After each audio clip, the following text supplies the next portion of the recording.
Hey everybody, Mike Miller with the Herald Times. Joined by, there he is. Now he's back.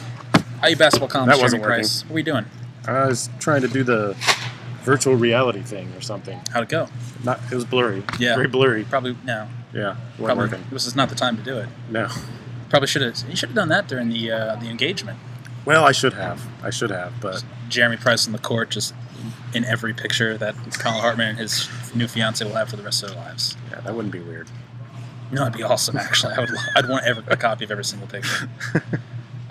Yeah, this was some night, man. Senior night victory, victory that almost was not, 22-0 run that almost went for naught, and a wedding proposal, marriage proposal to end it all. Colin Hartman going down on one knee and presenting his longtime girlfriend, an IU cheerleader, with an engagement ring. She said yes, and yeah, because that would have been awkward if not. Oh, that man. would have been a brutal end yeah, to things.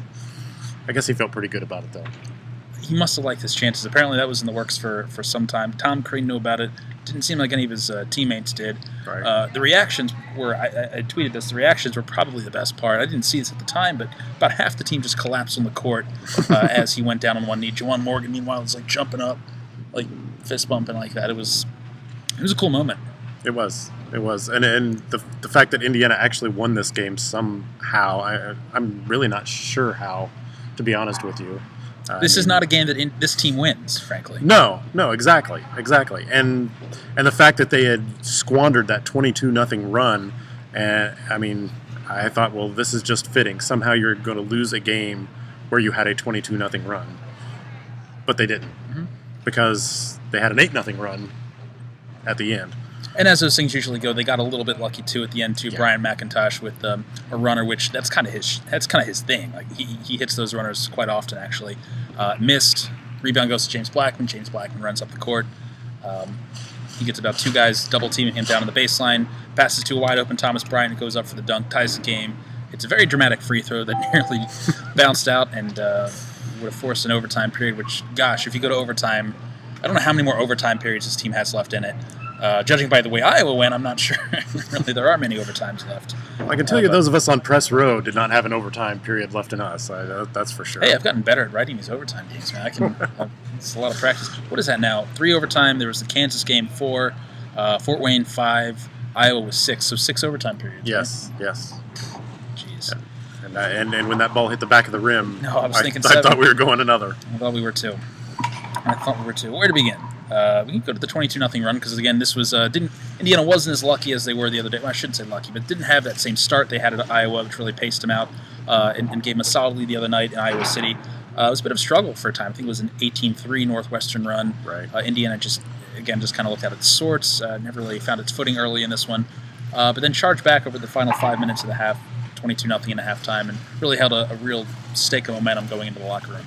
I think to give that run perspective, though, you have to kind of get, and I don't know what it was like watching on TV if you could get this, but there was a very weird vibe in this building tonight because, well, one, it wasn't full at all. Yeah, not at all. Not a surprise. We're getting ghost town, yeah. Yeah, and then you had these pockets that were really just waiting for something to boo, and when Northwestern went up 12 there, 26-14. They were getting. You heard it a little bit. They were starting to get their lungs filled and let those boos fly a little bit. And then all of a sudden, out of the blue, Indiana comes up with this 22-0 run. The kind of run we haven't seen. I'm not just talking about, obviously we haven't seen anything like that since Michigan last year. But we just haven't seen that kind of explosiveness from this team in months. We're probably going back to the North Carolina game, really, to tell the truth. I certainly wouldn't compare it to any of the other non-conference games, but it was just seemed so out of the blue from so nowhere for this team that just has been spinning its wheels and spinning its wheels and spinning its wheels, and all of a sudden everything goes right. Northwestern starts taking bad shots. Indiana starts playing decent defense. They stop turning the ball over. Funny how that works, huh? And then Devontae Green hits a 70-footer that I thought was going to hit the scoreboard. So did I almost think it went right underneath the IU health sign and then up and then down right underneath the Jumbotron on the other end or something. It couldn't have come It yay looked close. real close. And it was funny because we were talking in the press room at halftime. I think it was Jawan Morgan. It might have been at Hoosiers, or maybe the Haunted Hall workout. Mm-hmm. Someone actually hit the Jumbotron early in the year. And you just kind of thought, well, that could be a thing this year. But that came dangerously close to hitting. And actually, that run started with another three from Devontae Green. I think it was a corner three. It was originally ruled a 2. Then during immediate timeout, they went back and added the extra point for the three-pointer. So important moments there from Devontae Green, especially when we talked about guys giving important contributions in the middle of games, because the middle of games have really kind of hurt Indiana when you look at the last month. And they've had these lulls, they've had these moments when things just kind of spin out of control, and you get to the end of these games, and it seems like those moments are the ones you really kind of rue at the end of the night. Yeah, but the thing was that Indiana, you thought, well, are they going to come out of the locker room and really build on this? Is this the confidence boost they need? Instead, they came out of the locker room, and it was like back to the same old, same old. Like it never happened. Yeah, pretty much. It was like we resorted to being the team that was down 26-14, and 22 points in that last 5.5 minutes of the first half, only 6 points through the first 10 minutes of the second half. I mean, it's one of those things that blows your mind. How can the same team put together these kind of stretches? And really, I mean, we've been asking that kind of question for weeks now. No, because this was, again, another example. I mean, we saw, again, this was, I guess, as close as we're going to get at this point in the year to seeing the best version of Indiana. I mean, it was certainly there in more moments than not, I think, tonight. I mean, we saw certainly, again, what this team is capable of if they kind of continue, like you said, in that run, have more of those explosive moments and string them together with more competent moments, I guess, altogether on both ends. And I was kind of being jovial on Twitter saying, relax, it's okay, just wait for that 22-0 run at the end of the second half, just like they did at the first half. Well, they didn't quite pull that off, but they waited a little longer and somehow pulled off that run at the end. And again, like we talked about before, I mean, this is what they haven't done to this point in the season, right. But to be... I mean, they were 7 down with a minute and a half to play. 93 seconds left. They were 7 down, and folks were heading to the parking lot. Yeah, truth be told, I had already had the top of my story written. I had a totally different lead going. It was about a loss, another loss like this. I got to rewrite that story, but yeah, I mean, I just had, again, that feel. I mean, again, feels like one of these games we've seen over and over again, especially this month. This game obviously snapped a 5-game losing streak. Indiana had lost 7 of their past 8 games coming into tonight, but again, it just had the same feel. Can this team do enough at the end in these moments of adversity to kind of get over the hump, which they've just not been able to do for whatever reason. They did it tonight. I was half expecting Colin Hartman to actually jump on the floor at some point and kind of just bring that presence, honestly, at some point. But he did dress, but that didn't happen. But yeah, it was just kind of this. Finally, they get over the hump, and as Tom Crean said, eventually the bounces will go your way. Literally, it went Indiana's way tonight. Yeah, and I thought Northwestern aided the cause a bit. I mean, there's a Northwestern team that's a bit offensively challenged. If there's a weakness right now, that's it for them.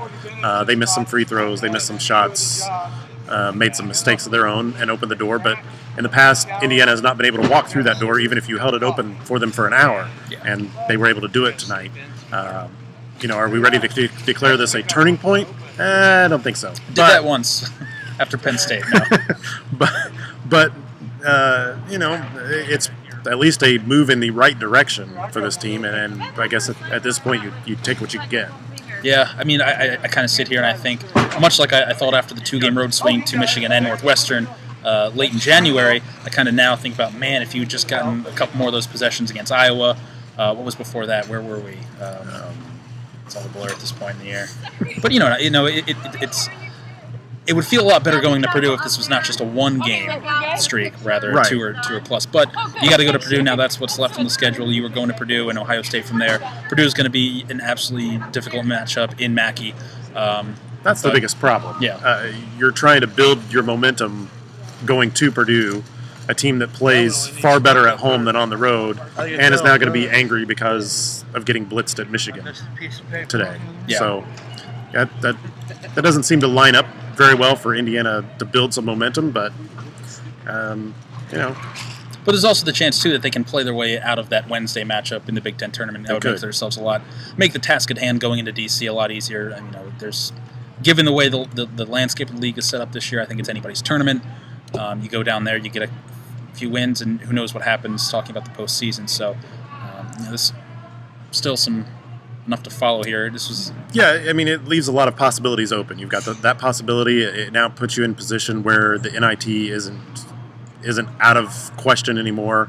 I mean, you probably still need to win that finale at Ohio State and At maybe least one in the at least Big one, Ten I think, tournament, yeah. but it's not such an unlikelihood as it was going into this game, I think. But we'll see. Yep. Long way to go, but only a week to go. Yeah. Steve. Yep. All right. Okay, I'm gonna go back to my virtual All right. reality here. Check it out. All right, Check it out. All right, Jeremy. ask There he her goes. over He's here real gone. quick. He's in a different world. We'll see you guys.